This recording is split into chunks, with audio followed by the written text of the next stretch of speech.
time for a little bit of optimism here, do you reckon? Yes, yeah, we can inject some. What do you reckon?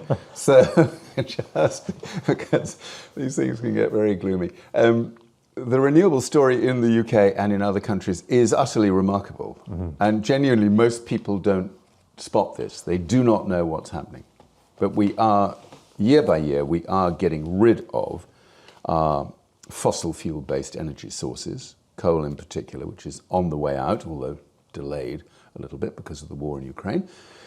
We're slowly seeing that we need to get beyond the use of gas to generate electricity, and we're ramping up investments in renewables as fast as any nation in the world. So we're already now able to point to the fact that 50% of our electricity here in the UK comes from renewables, 50%. And within the next 5 years, all being well, in terms of these new investments being delivered, particularly with offshore wind, that will push up close to 80%, 85% of our electricity. Now, tons of energy is used that isn't about electricity and transport and heating and manufacturing and so on, but you've got to start there. Yeah.